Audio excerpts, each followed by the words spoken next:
July 27, Jesus Calm Devotion. Hope is a golden cord connecting you to heaven. This cord helps you hold your head up high, even when multiple trials are buffeting you. I never leave your side, and I never let go of your hand. But without the cord of hope, your head may slump and your feet may shuffle as you journey uphill with me. Hope lifts your perspective from your weary feet to the glorious view you can see from the high road. You are reminded that the road we're traveling together is ultimately a highway to heaven.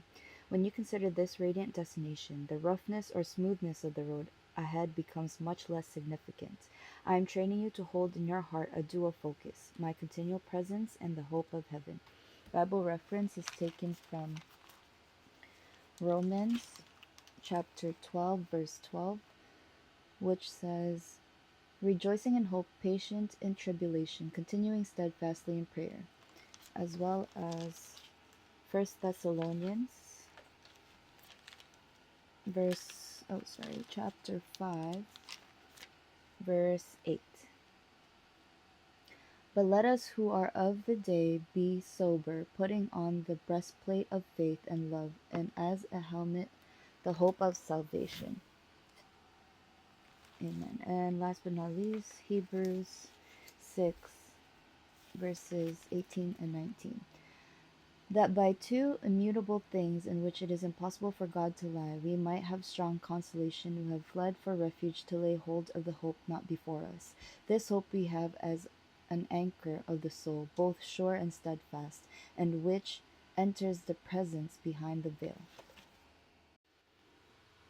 Reading the Bible in the year July 27, morning reading is taken from Acts chapter 27, verses 27 to 44.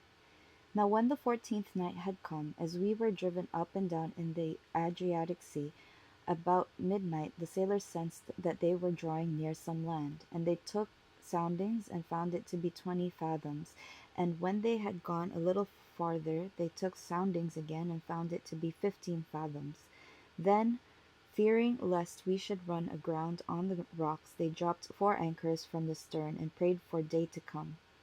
And as the sailors were seeking to escape from the ship, when they had let down the skiff into the sea, under pretense of putting out anchors from the prow, Paul said to the centurion and the soldiers, unless these men stay in the ship, you cannot be saved. Then the soldiers cut away the ropes of the skiff and let it fall off. And as day was about to dawn, Paul implored them all to take food, saying, today is the 14th day you have waited and continued without food, and eaten nothing. Therefore I urge you to take nourishment, for this is for your survival, since not a hair will fall from the head of any of you. And when he had said these things, he took bread and gave thanks to God in the presence of them all. And when he had broken it, he began to eat.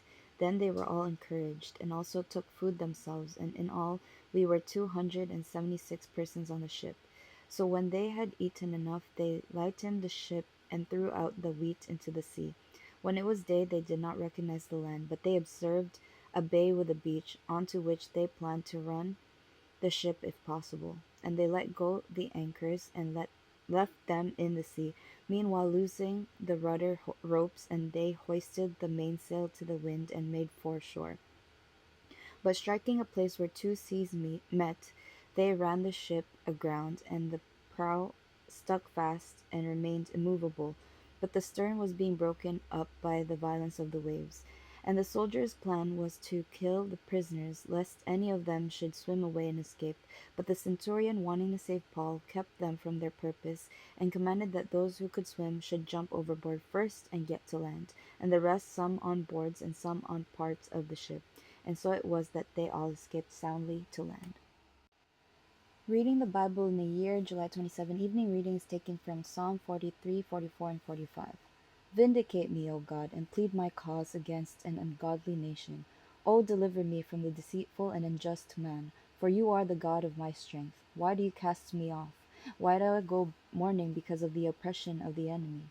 O send out your light and your truth. Let them lead me. Let them bring me to your holy hill and to your tabernacle. Then I will go to the altar of God, to God my exceeding joy, and on the harp I will praise you, O God my God. Why are you cast down, O my soul, and why are you disquieted within me? Hope in God, for I shall yet praise him, the help of my countenance and my God.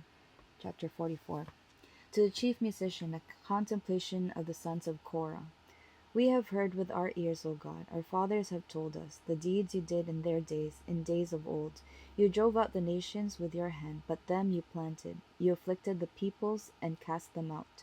For they did not gain possession of the land by their own sword, nor did their own arm save them. But it was your right hand, your arm, and the light of your countenance, because you favored them. You are my King, O God. Command victories for Jacob. Through you we will push down our enemies. Through your name we will trample those who rise up against us. For I will not trust in my bow, nor shall my sword save me. But you have saved us from our enemies, and have put to shame those who hated us. In God we boast all day long, and praise your name forever. Selah. But you have cast us off and put us to shame, and you do not go out with our armies. You make us turn back from the enemy, and those who hate us have taken spoil for themselves. You have given us up like sheep intended for food, and have scattered us among the nations. You sell your people for next to nothing, and you are not enriched by selling them. You make us a reproach to our neighbors, a scorn and a derision to those all around us. You make us a byword among the nations, a shaking of the head among the peoples. My dishonor is continually before me, and the shame of my face has covered me, because of the voice of him who reproaches and reviles, because of the enemy and the avenger. All this has come upon us, but we have not forgotten you, nor have we dealt falsely with your covenant. Our heart has not turned back, nor have our steps departed from your way. But you have severely broken us in the place of jackals, and covered us with the shadow of death. If we had forgotten the name of our God, and stretched out our hands to a foreign God, would not God search this out? For he knows the secrets of the heart. Yet for your sake we are killed all day long. We are accounted as sheep for the slaughter. Awake, why do you sleep, O Lord? Arise, do not cast us off forever. Why do you hide your face and forget our affliction and our oppression? For our soul is bowed down to the dust, our body clings to the ground. Arise for our help and redeem us your mercy's sake. Chapter 45. To the chief musicians sent to the lilies, a contemplation of the sons of Korah, a song of love. My heart is overflowing with a good theme. I recite my composition concerning the king. My tongue is the pen of a ready writer. You are fairer than the sons of men. Grace is poured upon your lips. Therefore God has blessed you forever. Gird your sword upon your thigh, O mighty one, with your glory and your majesty. And in your majesty ride prosperously, because of truth, humility, and righteousness. And your right hand shall teach you awesome things. Your arrows are sharp in the heart of the king's enemies. The peoples fall under you. Your throne, O God, is forever and ever. A scepter of righteousness is the scepter of your kingdom. You love righteousness and hate wickedness. Therefore, God, your God, has anointed you with the oil of gladness more than your companions. All your garments are scented with myrrh and aloes and cassia, out of the ivory palaces by which they have made you glad. Kings' daughters are among your honorable women. At your right hand stands the queen in gold from Ophir. Listen, O daughter, consider and incline your ear. Forget your own people also, and your father's house. So the king will greatly desire your beauty, because he is your Lord. Worship him.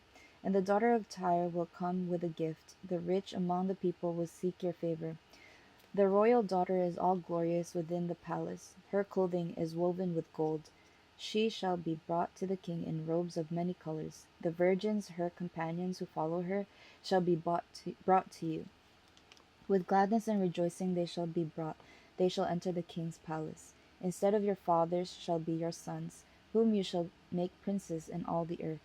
I will make your name to be remembered in all generations. Therefore the people shall praise you forever and ever.